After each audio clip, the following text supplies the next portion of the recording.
Alhamdulillahi rabbil alamin wa bihi nasta'inu ala umuri dunya waddin wassalatu wassalamu ala asyrafil anbiya wal mursalin Sayyidina Maulana Muhammadin wa ala alihi wa sahbihi ajma'in amma ba'du.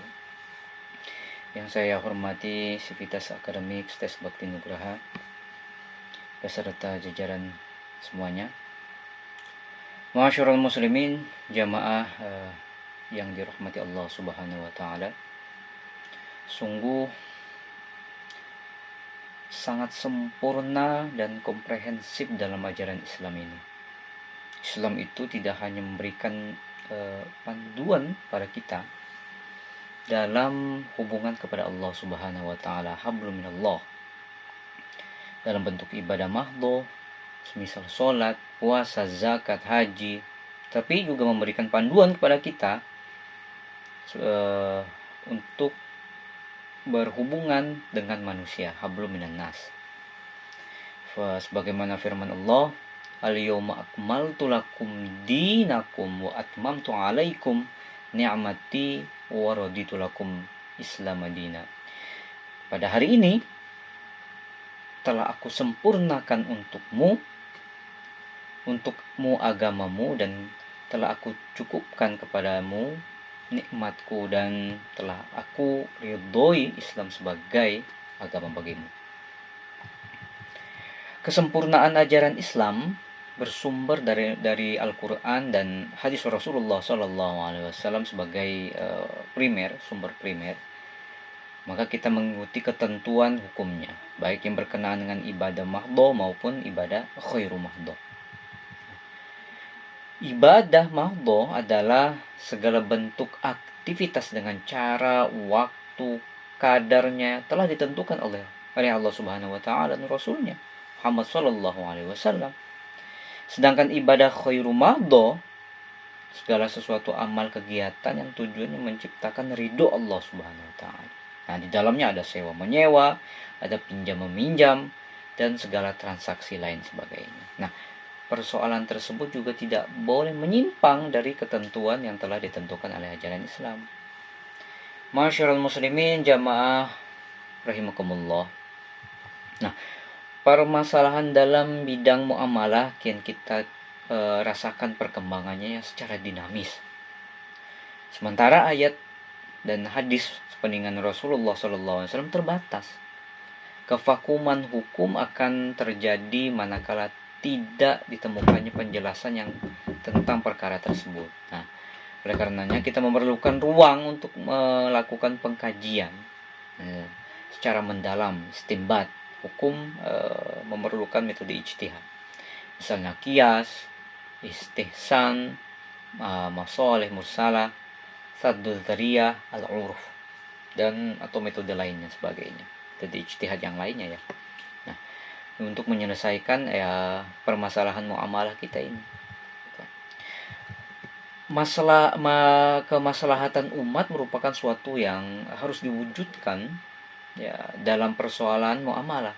Oleh karena itu dalam masalah hubungan dengan muamalah, peranan akal itu ya sangat dominan atau sangat besar sekali. Bahkan Nabi pernah bersabda, idza hakamal hakim fajtahada summa asaba falahu ajroni, wa idza hakama fajtahada summa akhta'a falahu ajrun. Apabila seorang hakim berijtihad kemudian ia benar, maka ia memperoleh 2 pahala, dan apabila ia berijtihad namun salah, maka ia tetap memperoleh 1 pahala. Muttafaqun alaih. Para ulama usul juga menetapkan satu kaidah dalam persoalan muamalah ini, yaitu al-aslu fil muamalah al-ibah hatta yadulud dalil ala tahrimiha. Pada dasarnya semua aktivitas muamalah adalah boleh, kecuali ada dalil yang melarangnya. Nah, disinilah letak betapa sempurnanya dan dinamisnya hukum Islam, mengakomodir kepentingan manusia dalam bermuamalah mengikuti perkembangan zamannya.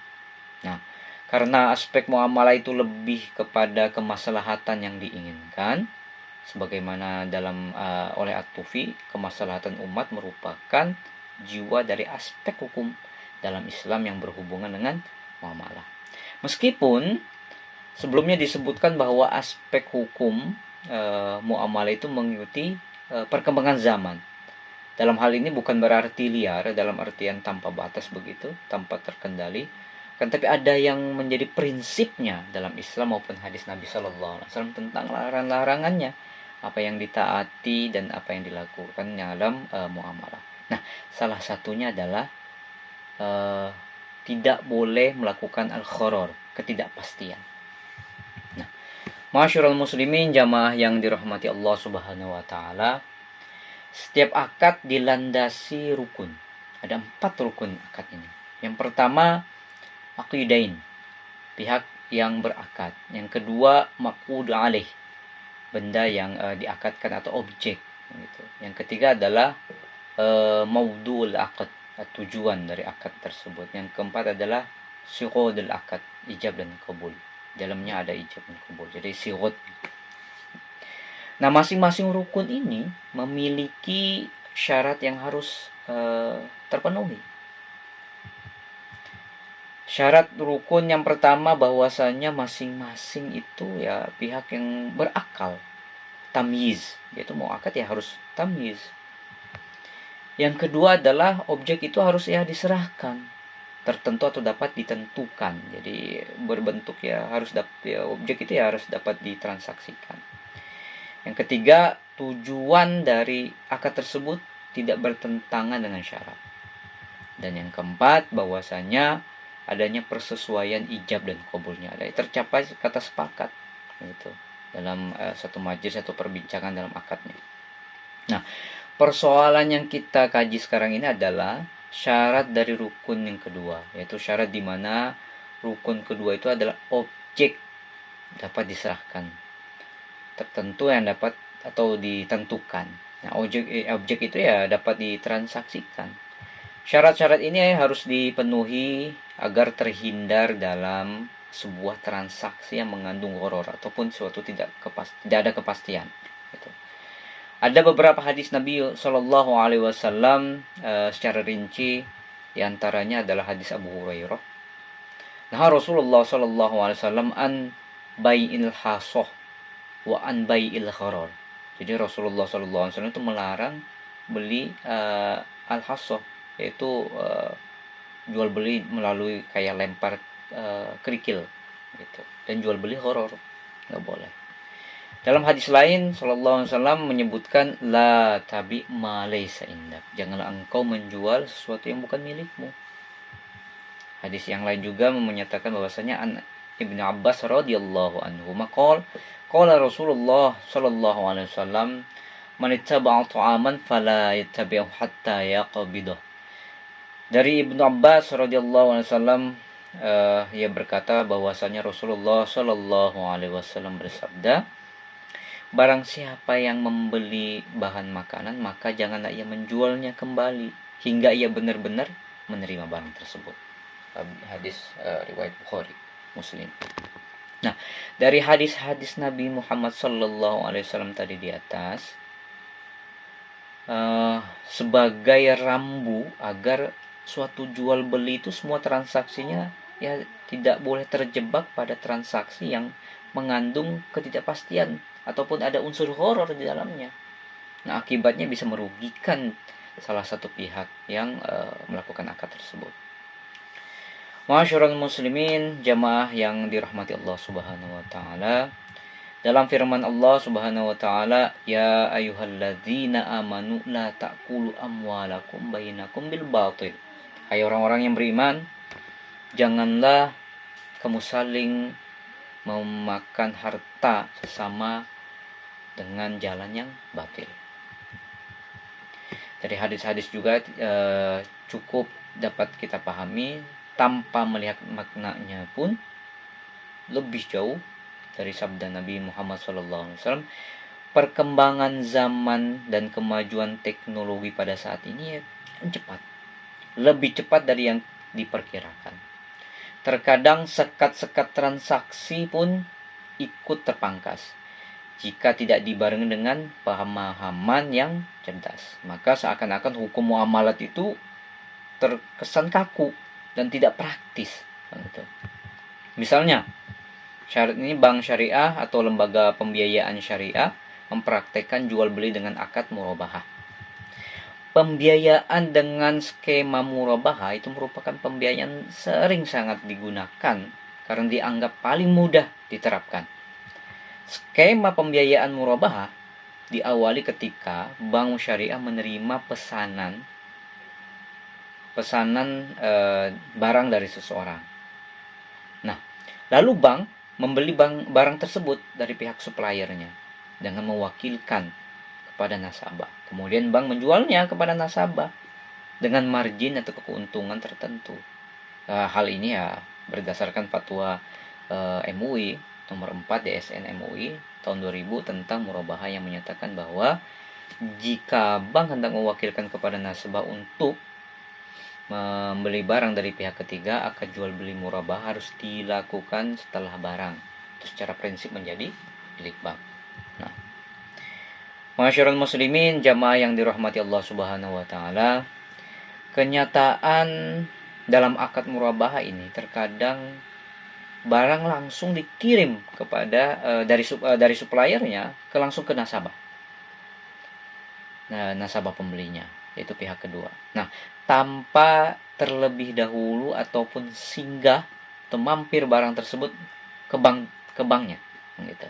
Nah, pembiayaan sebagai bank sebagai pembeli pertama, kalau jika berdasarkan keterangan dalam hadis yang kita bahas tadi yang di atas, bahwasanya Rasulullah SAW menyatakan bahwa barang siapa yang membeli barang maka janganlah menjualnya sebelum ada serah terima.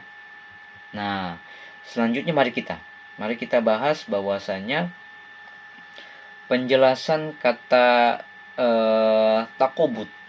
Takobut itu artinya serah terima. Al-Khatib dalam kitab Al-Mughnil Muhtaj menjelaskan ketika syariat Islam mewajibkan bahwa objek akad harus melalui serah terima, tetapi tanpa menjelaskan mekanismenya, maka yang menjadi rujukan berikutnya adalah al-uruf, yaitu tradisi masyarakat ataupun tradisi lembaga keuangan. Dalam kitab Mahal as-Sunan menyatakan bahwasanya teknis dan mekanisme takobut berbeda-beda sesuai dengan tradisi masyarakat setempat ataupun tradisi lembaga keuangannya. Ibnu Taimiyah dalam Majmu' Fatawa menjelaskan bahwasanya setiap ketentuan yang tidak ada batasnya baik dalam bahasa maupun syarak maka menjadi rujukannya apa? Adalah tradisi setempatnya atau al-urfnya. Nah, takobut saya yang serah terima tadi ada dua macam. Ada dua istilah takobut ini. Ada takobut al-hakiki, ada takobut al-hukmi. Takobut hakiki itu serah terima secara fisik. Takobut hukmi itu serah terima secara non fisik. Gitu. Jadi penjelasan ini melihat bahwasannya di praktik lembaga keuangan syariah pada saat ini melakukan praktik jual beli dengan akad murabahah. Nah, walaupun barang tersebut dari dealer langsung diantar ke pihak nasabah, pihak pembelinya tanpa mampir terlebih dahulu barang tersebut. Jadi kalau beli barang misalnya motor melalui lewat bank misalnya, ya dia langsung diantar ke nasabahnya tanpa harus singgah dulu ke bank, maka akad tersebut ataupun praktik tersebut adalah qabdul hukmi. Barang tersebut telah sah menjadi kepemilikan bank pembiayaan syariah untuk menjual barang tersebut langsung ke pembeli. Dengan itu adalah namanya qabdul hukmi.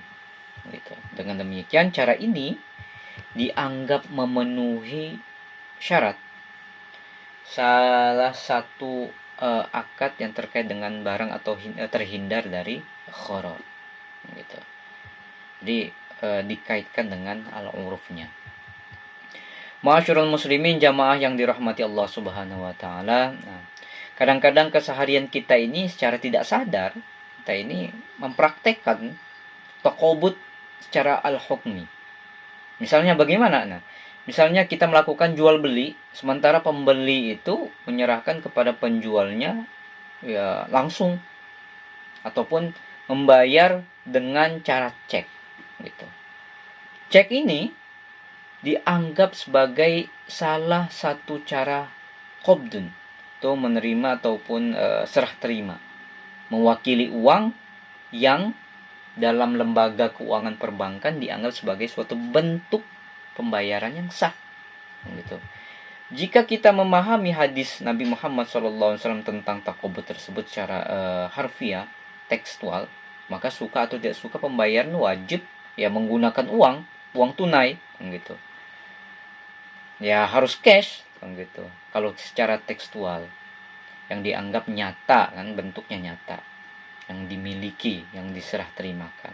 Akan tetapi jika cek dalam uruf ataupun tradisi lembaga keuangan dianggap sebagai salah satu sistem pembayaran yang sah, maka pembayaran yang menggunakan cek tersebut ya harus diakui dan telah memenuhi ketentuan qabdun gitu.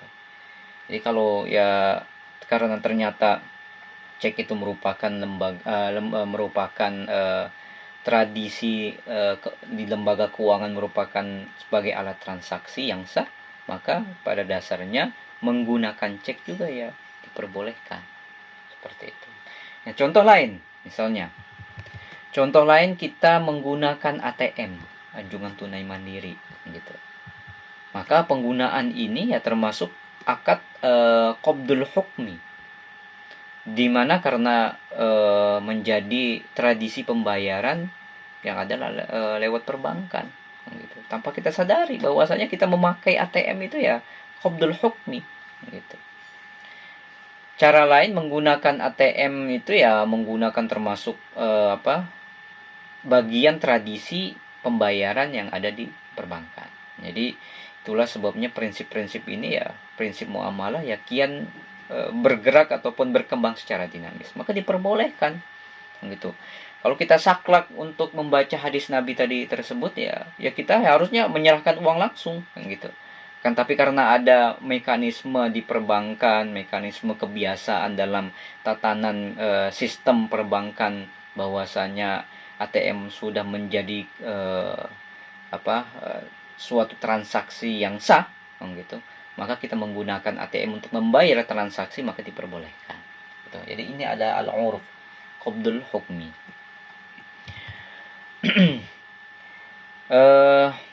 Dalam Milal An-Nihal, kitab juz 1 halaman 198, an-nusus iza kanat mutahiyah mutanahiyah al-waqa'i khair mutanahiyah wa ma la yatanahi la yutbitahu ma yatanahi. Jadi meskipun teks nas itu telah selesai, namun situasi dan kondisi akan senantiasa terus berkembang tanpa kesudahan, sementara yang tidak memiliki kesudahan tidak bisa ditetapkan batasan-batasannya, ya maka harus berkembang. Maka harus ada hukum-hukum ijtihad ataupun ijtihad yang lepas yang harus yang dikembangkan secara hukmi gitu. Nah, yang disampaikan di atas tadi pada kita semua bahwasanya komprehensifnya ajaran Islam ini memenuhi ruang kosong itu ya hukum-hukum muamalah kontemporer gitu yang semakin berkembang. Jadi tidak hanya tadi berdasarkan transaksi yang langsung ketemu orang kan, tapi dari kebiasaan perbankan, kebiasaan dari sistem hukum dari muamalah ataupun sistem hukum dari perbankan syariah yang membolehkan atau yang menyatakan bahwasanya ATM itu merupakan transaksi yang sah, maka kebiasaan untuk menggunakannya juga menggunakan ATM itu dalam hukum syariahnya, dalam uruf gitu, maka diperbolehkan. Ini bahwasanya membuktikan hukum Islam itu hukum muamalah kontemporer itu ya dinamis gitu. Jadi suatu Islam itu ya suatu oase kehidupan yang komprehensif. Mungkin cukup sekian sekelumit tentang transaksi yang kita pada dasarnya hukum urf itu diberlakukan dalam kebiasaan muamalah kita. Barakallah li wa lakum fil Qur'anil azim wa nafani wa iyyakum fihi minal ayati wadh-dhikril hakim wa ja'alani wa iyyakum minas sholihin. Aqulu qawli wa hadza wastaghfirullah wa lakum wastaghfiruhu innahu huwal ghafurur rahim. Wassalamualaikum warahmatullahi wabarakatuh.